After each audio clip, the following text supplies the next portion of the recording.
So Bruce, what gave you the idea of putting this project together? A while back, I was working with my daughter Michelle, and she had come down to go through a chest that we had of old photo albums. We went through the photos and digitizing all of them. I started talking to her about who the people in the picture were, and I would say, yeah, that was my Aunt Esther and Uncle Ted, and that was my Aunt Helene, and yeah, I'm not sure who these people were in the picture.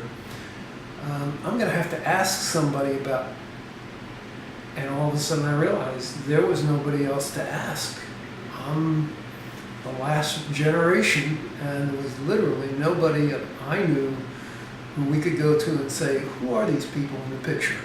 That must have been kind of a shock or a revelation to you. I started thinking that all these snapshots of history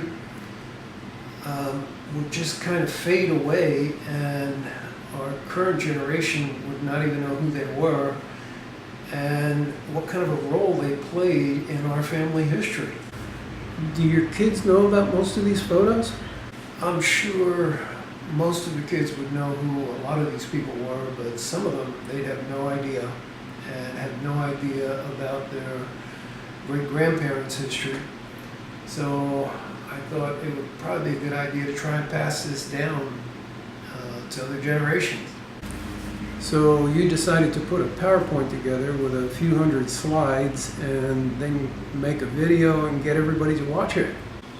Oh no, I've put together enough video presentations and PowerPoints that spent hours to do, and nobody really watched or went to the end of them. So I decided it'd be better to do just small segments and pick individual people that we wanted to highlight during that section, and have it less than 5 minutes, because nobody listens to anything more than 5 minutes now anyway. So this will have a number of episodes to tell a long story.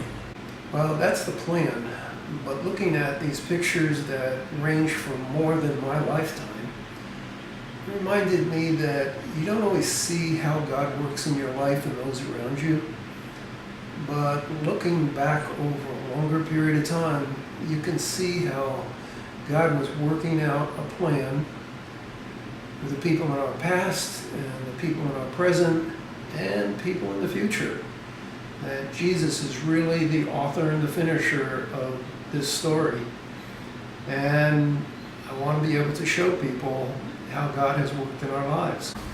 Well, that's a bigger vision than just getting some people to watch some old photos. I can't wait to see how this turns out.